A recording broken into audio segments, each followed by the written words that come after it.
Hey, friends, welcome to the Fireside. My name is Jake. Always excited to have you here. Today, we have a really fun episode with J.D. Crowe. This one is pretty unique in that Crowe has been tattooing since the early 70s, I think 72 or 74. So he has seen a lot of things happen. And he's a great storyteller, has a good memory from what was happening back in the early 70s and through the 80s, was a kind of a pioneer in Virginia tattooing. The tattooing in Virginia was illegal until fairly recently, more recently than I realized, and we go into that story a little bit. So just a lot of great kind of tattoo history in today's episode, which we don't get to do a whole lot of. I also want to thank my good buddy Jesse Smith for introducing me to Crowe.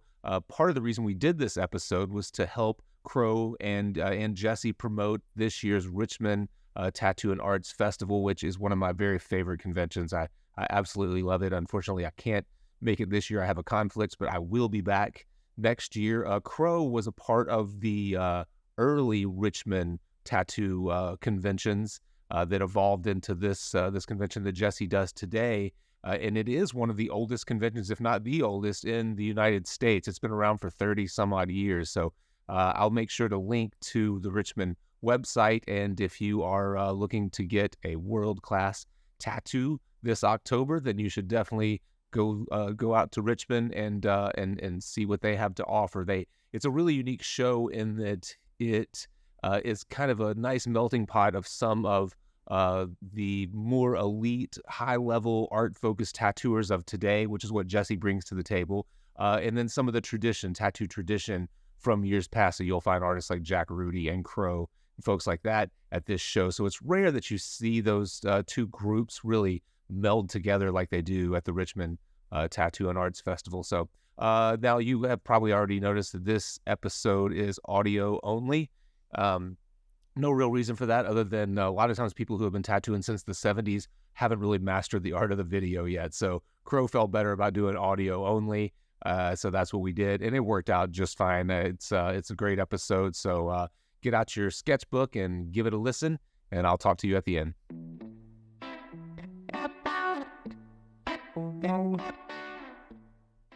Do you want to run me through? So you said you came to Virginia Beach in the early 70s. Were you tattooing at that time, or about what time did you started tattooing after that? I assume.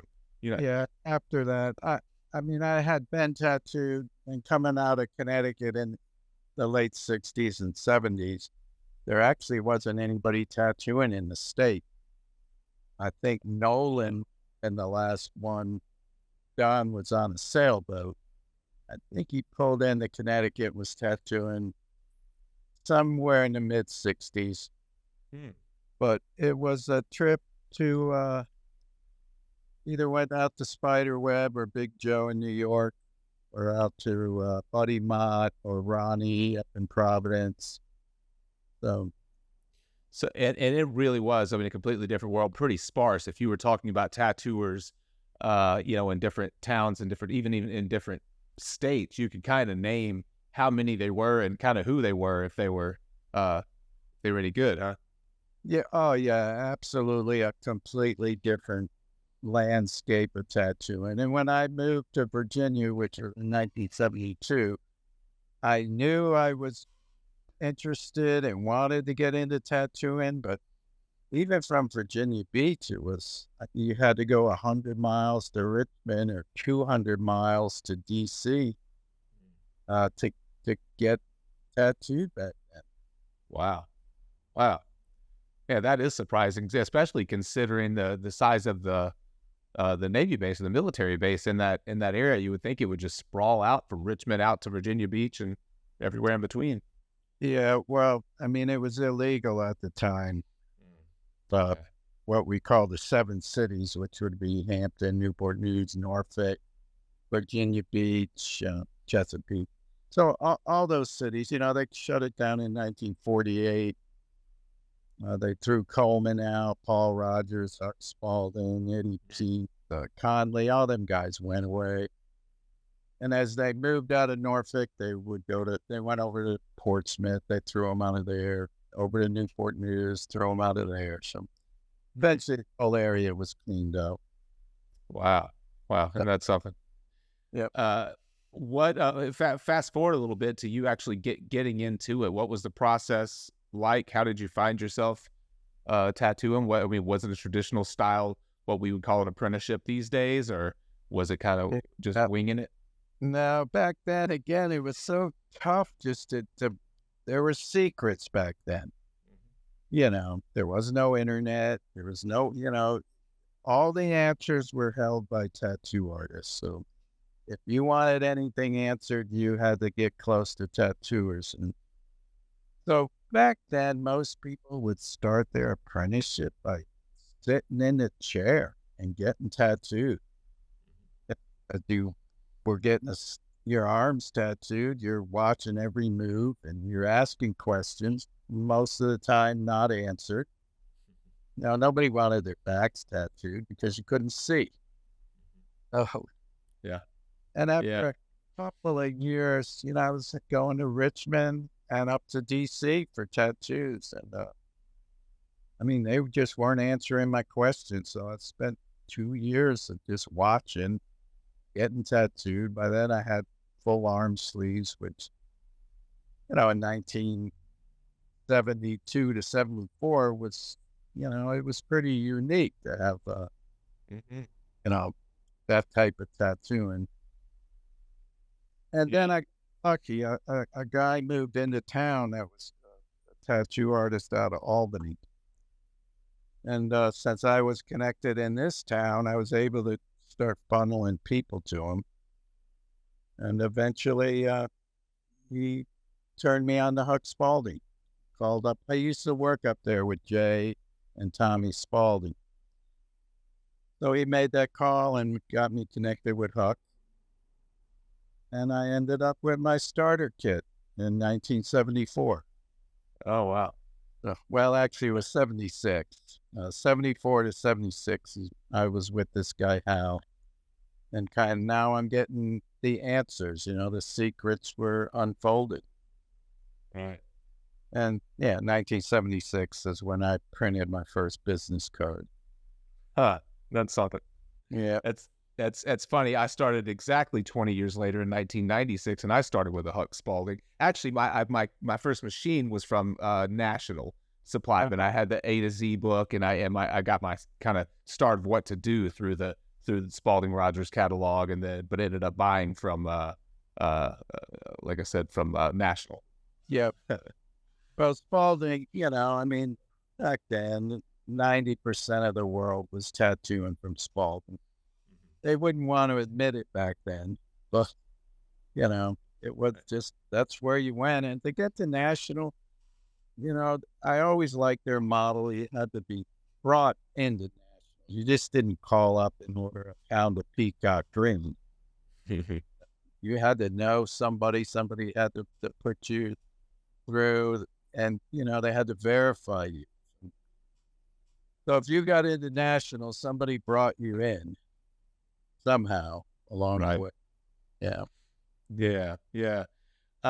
So those, as far as your learning, you got together with you got lined up with Huck Spalding. We're able to get a kit. What was kind of the learning process like? At the time, it will go all the way, because you're coming from tattooing being illegal as you're trying to get into it.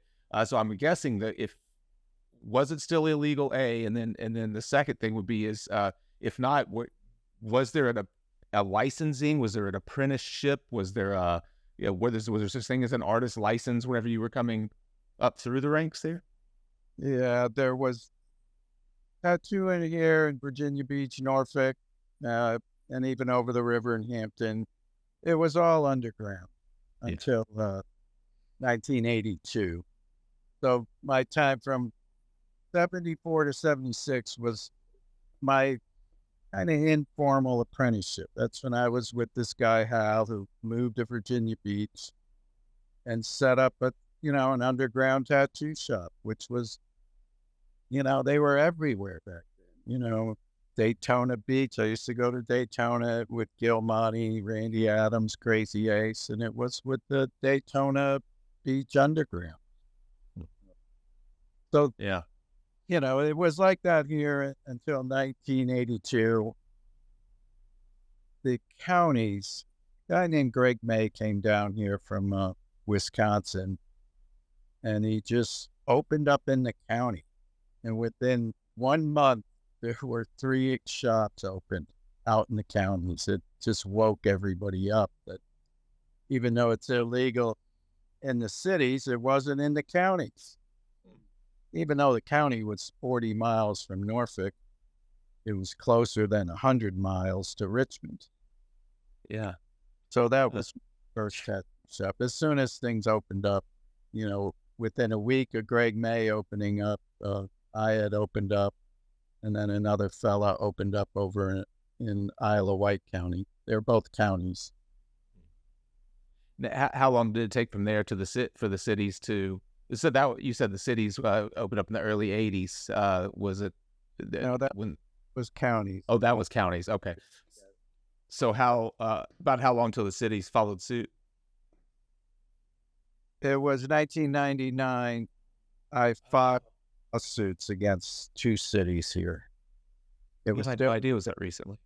Yeah, it was 20 years just about. Well, it was 20 years to when it actually the lawsuits were settled. But yeah, in 1999, I filed a lawsuit against the city of Chesapeake and Virginia Beach. And it was a good battle, year-long battle. Both cities took me to the Supreme Court. Virginia, or this district, I think I forget what district they call it, and I won both cases. So that ended up opening up Virginia Beach and Chesapeake. You did this individually or with a group of tattooers? Oh, no, I did it myself. Nobody. At first, I wasn't too thrilled about it because I've been tattooing for 20 years out in the counties, and it was, that was a goose laying golden eggs. There were 4 tattoo shops. I owned 2 of them for 20 years and for 1.5 million people. Wow. I really didn't see any reason to, overturn that apple cart. Sure.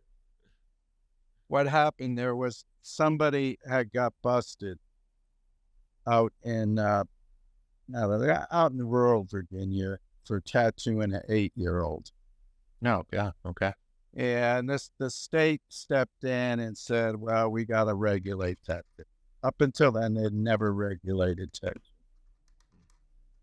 And once the state regulates tattoo, it was a thing called the Dillon's Rule that says the cities and counties can't make laws tougher than the state.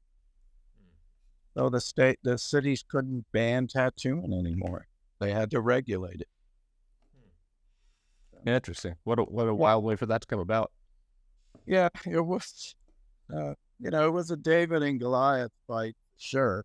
But hey, who says you can't beat City Hall? Right. Yeah, we're dealing with with some of this, I guess, upcoming, from what I understand, on a federal level, which I don't know exactly how it's going to be imposed or what the rules are going to be, but you might be a good source of information having gone through that before. Yeah, their battle's a little bit different than mine.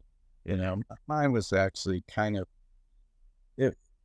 it was a clean cut case. The Dillon's Rule, and what that did, it was a domino effect. After that, Norfolk opened up, Hampton opened up, Newport News. They couldn't fight it. Nobody in the state could fight it if somebody wanted to get in and challenge any of these cities that were still banning tattooing. But what's going on now? It's a whole different battle. Yeah. I talked to Sean Anderson, I don't know, last week or 2 about it. They're on it. It's just a bigger fight. It's a different fight than what I had. Mm-hmm. Yeah. Talking about just that time frame, and I guess even before, one of the reasons that we're talking here today is that Jesse Smith introduced us, and you have partnered with him to on the Richmond Tattoo Show this year, which was is one of the oldest. I don't know how many are older than the Richmond show. It was actually the first show that I ever went to. I'm gonna guess I did it in '98 or '99, and was scared to death. Uh, Now it came about. Do you know the first year? When did it start, and where was the kind of Virginia law and all that stuff at that time? Can you give a little bit of history on it, or were you? I assume you were a part of it at that point. Hang on, I just had a call come in. Oh, that's okay. Do I need to repeat? Did you hear what I was saying, or I think you were asking about the first tattoo convention in Richmond. right? Yeah, that was 1988, and it was put on by Grandpa Groovy. That was who he had called himself. But he was, you know, he wasn't really connected with the tattoo world. Uh, and so I got in and helped him out and started inviting a bunch of big names to the convention. It was in my backyard, so I felt somewhat obligated to make sure it was a good show. And, I got guys, Mike Malone and Ed Hardy and Lyle Tuttle, Chuck Eldridge, Good Time Charlie, got some international people to show up, Hanky Panky, Paul Jeffries. And it turned out to be a pretty good show. The thing with Richmond at the time, why it was a good show, was Richmond was said to be the third most populated city with tattoo people per capita. And I mean, it worked. And that was 1988, which I've worked pretty close with Grandpa Groovy. I actually did the T-shirt design for that convention. And he was calling it quits. That was it. That was his last convention. And that show went off so good that I partnered up with the Richmond guys, Crazy Ace Daniels, and we promoted the show again the next year, which was '89.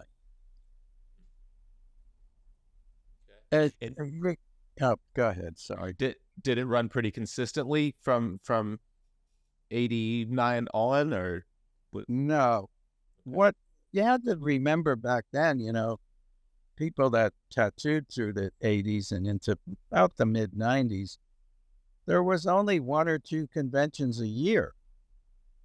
Not anything like there is 4 or 5 every weekend now. yeah, So for tattoo people back then, the whole community was smaller, but a tattoo convention was like, I don't know, Muslims go to Mecca and the bikers went to Sturgis and the tattooers went to a tattoo convention. It was a big deal for people. They would plan all year to make these shows. So, and in '88, when Groovy quit, that left only one company, which was the National Tattoo Association. So doing a convention was, it was almost an instant hit. People wanted to go to conventions. It was Instagram and Facebook and Pinterest all rolled up. yeah. So '89, when I did it with Crazy Ace, we went down to New Orleans and did 1990. And I had considered going back to Richmond, but Crazy Ace went up and did Pittsburgh. And I just thought that we needed more variety. So I ended up going to San Diego. And that's when I passed the torch on to Billy Eason. Okay. Billy ran it from 90, I think it was of 92. I had met with Billy and turned everything over to him. He ran it from 93, I think, all the way to 2010 when he passed away. He did a great show. Again, it was different. There was not many shows. When I did San Diego, not to get off the Richmond subject, but I did San Diego because there were no conventions on the continental United States that year. Oh, wow. National, which did one every year, they were still doing one, but it was on a boat. They were floating around the Caribbean somewhere. So again, people needed these conventions back then. Yeah. Yeah, I think it's important that you point out that, and this change to where, to your point, if you go to world tattoo events and look, there are 4 or 5 things happening every weekend, it seems like. And even whenever I started, there were probably, I don't know, 8 or 10 conventions that I knew of in the entire country, and we went to a handful of them, and it was just the same people there. You had you may not know I may not know their names because I was a beginner, but I would walk out and be like, oh, yep, that's the same person that I saw at the last show. Yeah, it's a new phenomenon, this convention kind of convention. The thing, when I did San Diego, what happened, it was such a big hit. I had 10,000 people standing in line. The California Highway Patrol was directing traffic up on the interstate. So many people were trying to get to the site, but there's so much magazine coverage for that show. It just opened the eyes up to a lot of people. And I know within 6 months, one organization was advertising 6 conventions a year. And it by 95 and 6 and 7, it was on its way to what it is now. Yeah.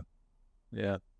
Well, back to the Richmond show. One thing today that seems to me that's made it pretty unique is that it has a great balance of more traditional kind of old time tattooers and some of the most kind of elite talent of today. Some really, really high level guys that and ladies who have huge online presences and are doing really kind of pushing the envelope. It's funny just walking the aisles, and I've worked it the last few years, walking the aisles, going to the after parties, and it definitely has a feel, a much older convention feel than most other shows. But then, like I said, you walk the aisles, and the level of talent's pretty extraordinary. Yeah, because it's a small venue, it's that invite only. You can go to one of Troy's conventions and there'd be 1,000 booths, and it's a concrete floor and concrete walls. It's, I don't know, not to sound sappy, but the Richmond show is kind of quaint. It's small show, hotel, everybody's there. So anyways, it's just a different feel, and it's still has that same feel. That's what conventions were like all through even into the 70s. There were only a few of them, but 80s and 90s, it was all hotel stuff. There wasn't many big convention, mega booth conventions going on, convention centers. It was all hotels, which you're limited to just so many booths, Yeah. I think the biggest one I did was Minneapolis, I think, with 100 booths. Most of mine were, and I did, like with Dennis Dwyer, tattoo tour all through the 90s. Most of our booths were in that 75 booth range. Yeah. Yeah. What does Richmond have booth wise now? I don't even know. It is small. I think it's still small. The one I did in 88, we only used one floor. Now there's 2 floors. So right. I think it's probably in that close to 100 booths. Yeah. But being invite only, you're getting the best of, which makes a big difference. Yeah. People are coming to see the best of, but and they want to get tattooed as well. So you got to be able to tattoo people. So. Yeah. How did Jesse manage to pull you back in? Were you interested in coming, or did your arm have to be twisted to get back into it? No, I totally get where he's coming from. There's he always had that yin and yang with him and Ken. And when Kenny Brown passed away, it was like, oh, geez, now what's this show going to turn into? So I didn't mind helping out. And it was just fortunate that it happened to be, well, it wasn't 35 years because for all them years, they really only brought the show back to Billy Easton, which like last year, they said it was the 29th. Well, really, it was the 34th, Mm. you know. So that was one of the things I mentioned to Jesse that, I don't mind coming on, but let's go back to its real original roots and bring this thing back to the 35-year anniversary. Yeah. Yeah. So, Yeah.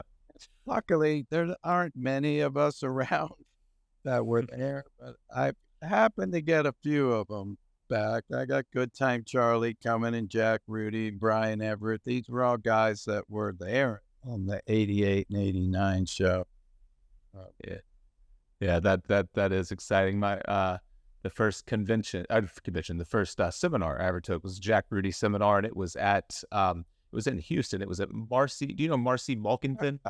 Of course. It was her very first. She does the Star in Texas, and she's done 20 something now. But that was the very first one. It's been in Austin ever since. But that first year it was in Houston, and that was what I took Jack's seminar there. It was really really great. I'll never forget it. Uh-huh. Jack will be there. Yeah. And Good Time Charlie. Again, the whole thing about this upcoming show is, it's going to take you back 35 years. Yeah. And it's been lost. I mean, there's a few shows I've been to that are invite only, and they're trying to keep it real traditional. And, it's just a good thing for the industry, to hear these old stories and see some of these guys. That way it's not lost. I mean, we're the storytellers, we got to pass it on. But if there's nobody there telling stories, and I've said this not too long ago, that these guys that started tattooing in the past 10 and 15 years, I don't think they have any stories. Yeah. Unless it was what season they were on, All right. Uh, Yeah, that's a good point. They could tell you how to do a podcast, how to do DoorDash and what a Bitcoin is, but they can't tell you how to wrap a coil or mix pigment or cut a plastic stencil. And a lot of these guys that I've got coming to this show can tell you the latter. Yeah. Yeah, it's funny. My last podcast that's going to air next week. We recorded it last week. Was with B.J. Johnson, who was a co-founder of Workhorse Irons back. I guess they started that maybe in the early 2000s. But even in that period of time, we had a very similar conversation about.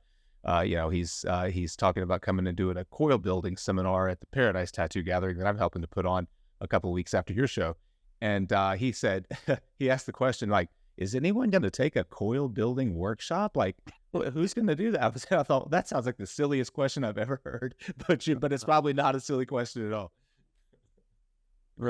Yeah, I mean, there's a little bit of that left, like Scott Sterling, who's here in Virginia Beach.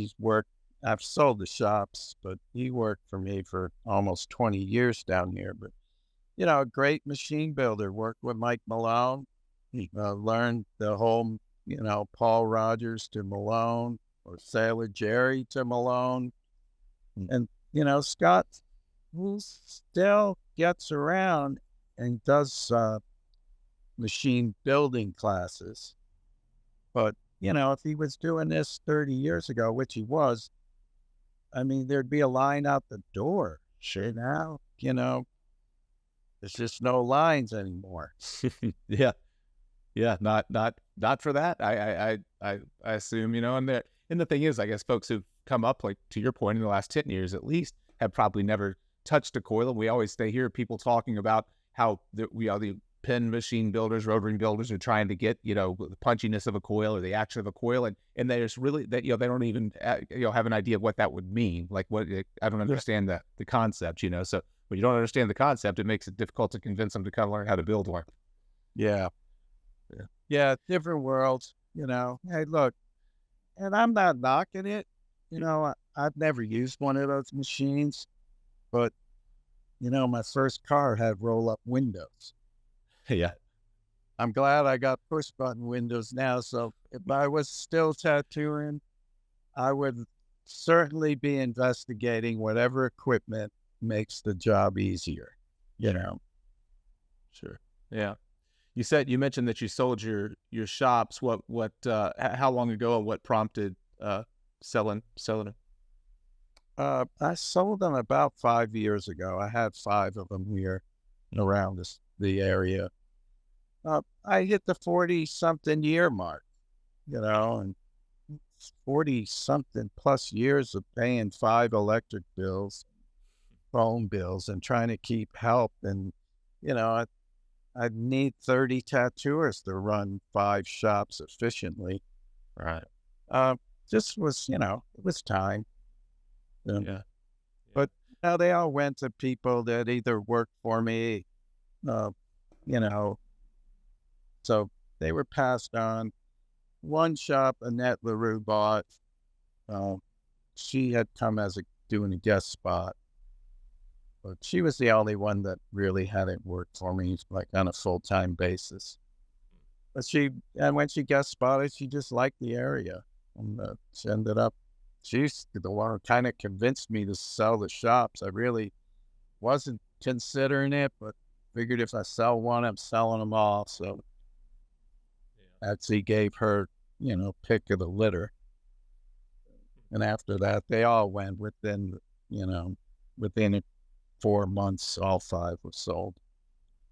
Were you noticing even at that point that it was getting more difficult to hold on to tattooers just due to the whole private studio kind of craze and people that the shops, folks depending more on their social media to promote themselves than their shops and things like that?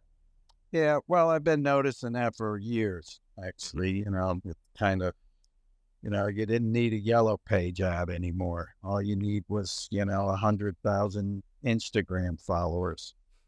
It really did change the way tattoo shops operated. No, it used to be where tattooers ruled their shops, and with the internet and Instagram and everything that started building up through the years, the tattooers lost control of the tattoo shops. You used to have all the questions answered, and now the people walking through the door know more than you. It's really changed. People would come into my shops and they would, they'd be throwing the questions at me. Now they come in, they throw the answers at you. So yeah, it was tough, and that was one of the things that made me decide to sell them. Is I'm just, it's a younger guy's job now. And anyways, people that got them are all younger people, and they got many years left in them. So, right, yeah. To that point, I can remember starting out and hoping I could get my percentage up from 30% to 50% of my commission split with the shop, and just working on commission and never thinking otherwise. And now, if I assume I've never owned a shop personally, but I assume if you're not offering just flat booth rentals, you're probably not bringing anyone on board. I don't know who's still working on a percentage. I'm sure there are folks that are, but I don't know who. Yeah, that was a whole nother thing that changed. The industry, when I got in and all the way up until I don't know, maybe 2005 or something. But once that internet and YouTube and everything got going, maybe a little bit later, but it was a 50-50 industry, period. I mean, and that was it. And then as these newer shops and newer guys started coming on board, there was a period here in Virginia Beach when I opened that first shop. The next 6 shops that opened weren't even owned by tattooers. It was a lawyer, it was a fireman, it was a couple of police officers, it was a jeweler. I mean, so these guys, you figure somebody, let's take a fireman who might made 50 grand a year. Now he opens up a tattoo shop with 12 people that's doing $1 million a year. Mm. So it was nothing for him to say, well, hell, I'll offer you guys 70%. Just give me 30. Yeah. So his $50,000 a year job just went to 300,000. And, all of a sudden now I'm stuck trying to make compete. work. I'm used to working off of 50%. Now I'm going to have to work off of 30. It just changed a lot. And that happened everywhere around here. Yeah. Yeah. Sure. When, at what point did you, quit, tattooing full time? Was it back when were you tattooing full time or a good bit of the time when you were running the shops, or did you shift to more of a owner manager role? No, I tattooed into the 90s, but it had nothing to do with running the shops. In fact, during the 80s, I had a lot more shops. Shops in Seattle, Florida, in Thomas. I got into the art end of the industry. Started, I was the first one in the friggin' world to come out with full color flash. I noticed looking at your just doing a little research, I noticed that you were pretty heavy into flash. Can you talk a little bit about the kind of history of that and what you're doing with it these days and all that? Yeah, well, back then, remember, this was in the 80s. All the flash that was available to anybody in the world was just black outline or black wash. And you would get say you got something from Spalding or National or even Mike Malone, whoever was in the industry at the time selling flash, it was all black. You had to paint it yourself. And, you might you say you bought 50 sheets. Hell, it'd take you 2 months to get them up on the wall because you had to paint them all up. And that was it. You didn't have a cell phone. And when they walked in looking for a tattoo, it was on the walls. So there were guys that, would boast that this tattoo shop has 25,000 sheets of designs up on the walls. But what happened in 87 to 8 was the Canon color copier. And when I had seen that thing come out, a light bulb clicked on. And I started putting out full color flash. Well, it was a big hit. Mostly with your own designs, or were you collaborating? No. Well, I started with my own stuff. And then I had this girl, Lynn. She come to work to my tattoo shop looking for an apprenticeship in tattooing. But she would do a tattoo and then go in the back room and throw up. I mean, she couldn't handle tattooing it. She didn't have the stomach for it. So I think I had 15 sheets outlined. I sent her home with the 15 sheets and said, just color these in. Let's see how you do on paper. And she came back with those 15 sheets. She worked for me for the next 20 years. Oh, wow. Yeah, she was incredible. The stuff she brought back was just unbelievable, like nothing I'd seen anywhere. And, so we ended up with the first 50 sheets that her and I collaborated on. I was still tattooing at the time, but I sent those 50 sheets up to National. Look, this is what's going on. I got these 50 sheets. They sent them back. Now, the color copiers were 175 grand at the time, I think. Oh, wow. I bought one Oh, wow. and I Huh. put the deal with my buddy. They were huge. I didn't have the room. My tattoo shop was only 20 by 20 building. So I worked a deal up the street with a friend of mine to put this machine in. I said, look, the work I'm going to bring you is going to pay for it. Don't, just put it in there. You do the work, charge so much a sheet. Well, when I got it back from National, I'm like, oh my gosh.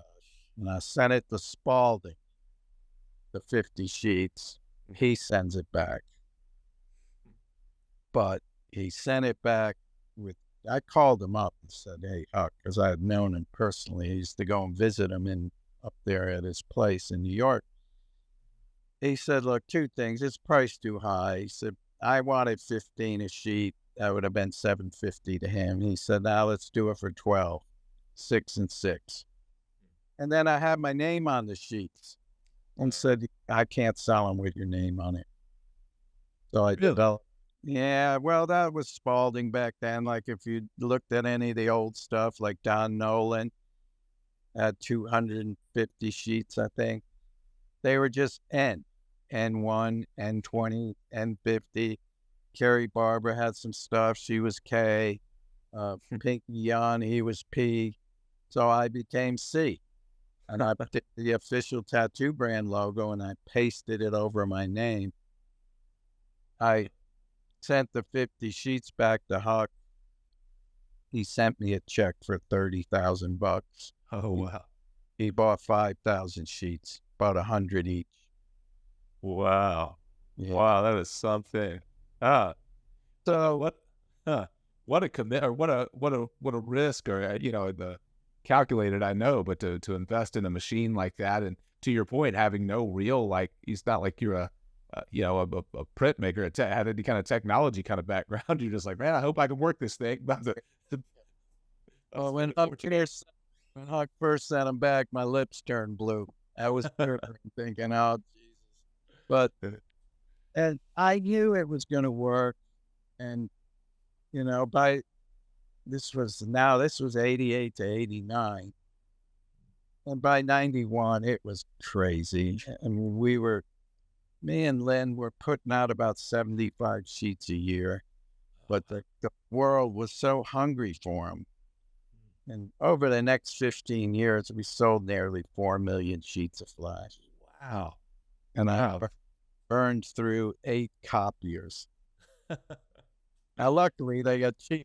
I was about to say, I was going to ask how much the 8th one cost. No, the 8th one was only about 12 grand or something, Yeah. but, and that was still 20 years ago. But yeah, the machines got smaller and cheaper. But anyways, so that just took so much time away from, I could sit there and tattoo, and back then we're getting maybe 50 or $75 an hour. Or I could, sit in the back room with Lynn and develop all these sheets of flash and make $3,000 a day. So yeah, I got out of the tattoo chair. I told myself I'm going to take a year off and just concentrate on the art business. And that year, pretty good. So now every New Year's, I tell myself I'm going to take another year off. Been going on for 30 years. Probably a safe bet nowadays. Yeah, well, yeah, these guys that nowadays, man, they're so freaking talented. And, 35 and 40 years ago, these guys would come in my shop and want a job. And they're like, they got these portfolios of all this watercolor stuff and this realism and portrait stuff. And I would throw them out. Yeah. Tell them it can't be done, man. This stuff is great. You're something else. Go find a job at some art department somewhere, but it's not tattooing. You need these hard, solid, kind of skate rink lines, You got to hold this tattoo together. This stuff, it looked good today, but ain't going to look good tomorrow. Yeah. Anyways, now, I guess because of YouTube and the internet, they buy a machine they get their buddy and they do this super realism portrait, and they're like, "What do you mean it can't be done?" Yeah. Uh, Yeah. Yeah. You're right. Wow. Well, man, that's a fantastic. That's I love all those stories. That was great. As we wrap it up, what anything in particular you want to say about Richmond? I mean, we talked a little bit about who's coming. I'll make sure that we post the dates. Do you know the dates out of your head for folks who are just listening to it? yeah, it's October 20, 21, 22. 2021, 22. Okay. Yeah, and that's at the DoubleTree, uh, Yeah. Midlothian. Yeah. Yeah. And you know what? No, go ahead. Oh, talk Uh, over. No, Yeah. that's all right. I was going to say one of the you were talking about it being being in a hotel and being smaller and more quaint. One of the things that I really enjoy about that location is that it's kind of so off. It's not downtown. I mean, if you want to go eat some Mexican food or something, it's across the street and there's grocery stores or whatever. But there's really no reason to leave the hotel, especially if you flew in, because there's not anything just really close by there. It's not like you're walking, downtown Richmond or anything like that from the hotel. So people tend to stick around and hang out at the bar and so if you're looking for folks who've never been there before, if you're looking to hang out with some of your favorite artists or actually see them, it's not like a lot of shows where you see them in their booth working all day and then they disappear. You don't see them for the rest of till the next day when they're back in their booth. They're kind of there at the hotel with you, which is pretty cool. Yeah. Yeah. I kind of touched on that a little bit ago about it. Yeah. It's just that it's a quaint show. It's everybody's there. And I don't know the thing about this year, there's a lot of really old school traditional names that are going to be there, which, that show has been kind of leaning the other way, and it's a compliment to Jesse that he's able to pull all these people in. But, when Kenny passed away, that left Jesse without that connection to the traditional. So, just say, man, just come on by and check these people out. You're going to hear stories and you're going to see stuff that you would have seen 35 years ago, um, Yeah, absolutely. Yeah, I second that. It's a fantastic show. One of my favorites. I always have a good time. Man, Crowe, I appreciate it. It was great meeting you. I enjoyed the conversation. I wish you the best of luck with the show this year. I'm glad that you jumped back in to help out. Yeah. Well, it actually is my pleasure. I'm actually enjoying it. A little bit more work than I thought. I thought maybe I'd just be lending my name to it, but I hit the road with I'm still doing this book tour, which I started 5 years ago after I got bored to death of selling all my shops. But so I'm just out on the road and I'm hitting all these shops and I'm pushing this show and promoting it. And I think everybody's going to be surprised at, the turnout this year. It's going to be one great show. And back then, again, when I was saying how there were only a few shows a year, everybody made it to these shows. And I'm getting the same sense this year that people want to be here because it's bringing them back to 35 years ago. Mm-hmm. So, and if you weren't around back then, if you missed it, it's your opportunity to see exactly how things were, Most of the good times are after the show's over, when you are in the bar and you're hanging out, or you're standing out front, smoking whatever you smoke. It's just that it's going to be one good time. Yeah. Yeah, absolutely. I second that. I'll make sure in the show notes to share the link where folks can get information, buy tickets, do all that kind of stuff, see the artist line up and everything. And where are you headed next as we wrap it up to you on your book tour? I noticed I was flipping through your Instagram and you've been up and down the coast and everything doing that. Are you hitting the whole country? Well, no, the thing is, I stay mostly east of the Mississippi. Mm-hmm. It's just so difficult. When I get out west, there's a big void from St. Louis or Kansas City to Denver. There's really nothing there. And I did it once. I did it last year. I drove out to the West Coast and back. But man, I sold out of everything. My car was empty Oh, wow. time I got out there. So at least on the East Coast, I can stay out for 4 or 5 days and then always make it home because of being centrally located along the coast like I am. You know, Right. can always get back and restock. So, but I'm taking the next couple of weeks off. Next week or in 2 weeks, I'm going to do a cross country motorcycle tour. Oh, wow. I do every year. There's a dozen of us that go out every year. So I'm going to do that. And then once I get back, I'm just going to start hitting the road again. And I got, I did my autobiography, which is Oh. 50 years of me in the industry. That girl, Lynn, that I was talking about earlier, I dedicated the book to her. She's been sick and she passed away last week. So Wow. I'm Wow. out. I'm doing a couple of tribute books and some legacy books of her artwork. She really was, she's probably one of the biggest contributors to the tattoo industry in the 20th century. I mean, her work and what she did for the industry, and she did it all like in the background, you know. Yeah. Yeah. That's Because of with the deal with Spalding, where we could never put our name on anything. I Right. mean, most people, unless they seen Lynn and myself at a convention or something through the 80s and 90s, they just thought it was sea flash, you know. I mean, they had no idea where it was coming from if it came out of Spalding's cattle. But What was Len's last name? Yoel, Yowell. And so anyways, I'm doing a tribute book, couple of legacy books. And then I got the autobiography, which really was written for her. And the book is actually dedicated to her. And I was able to get her a copy before she passed away. But yeah, anyway, so I'm going to hit that, get out there and push that book. Yeah, and push the show.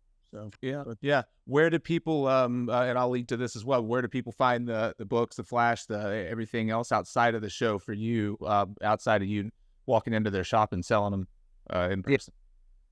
Well, with my autobiography book, I haven't put that online because I just don't feel like sitting here shipping books for the next week or two. But I have, it's tattoo-art.com. Okay. Tattoo-art.com. Yeah, that's my website for all the other art. I think I got about 40 books up there right now. And some other stuff, some, vintage stuff, some of the 80s and 90s stuff. Hey, thanks so much. I hope you enjoyed that episode. I know I really enjoyed the conversation. He was a really interesting guy. Again, be sure to check out the Richmond Tattoo and Arts Fest this year. I won't be able to make it this year, but I will see you there next year for sure. Thanks as always for supporting what we do. Appreciate you very, very much, and I'll see you next time.